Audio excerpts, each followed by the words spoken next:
আজকে দুপুরে রান্না আমি আজকে রান্না করব হাঁসের মাংস আর ইলিশ মাছ আর খিচুড়ি।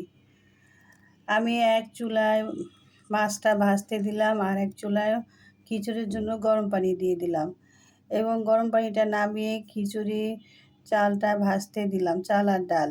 এটা ভাজা হলে আমি গরম পানিটা দিয়ে দিব। এদিকে আমার মাছটা হয়ে গেছে, মাছটা নামিয়ে ফেলবো। এই যে চুলাতে প্যান বসিয়ে তাতে তেল দিয়ে দিলাম আর দিয়ে দিলাম পরিমাণ মতো পেঁয়াজ বাটা, রসুন বাটা, আদা বাটা আর দিয়ে দিলাম হলুদ, মরিচ, ধনে গুঁড়া, জিরা গুঁড়া, লবণ।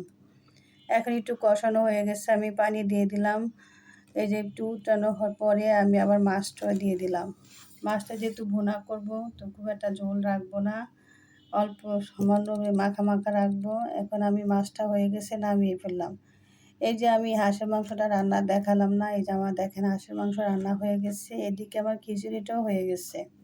এখন আমি নামিয়ে ফেলবো। টেবিলে খাবারটা দেওয়া হয়ে গেছে। আমার বাসায় আজকে একজন গেস্ট আছে, এক ভাবি।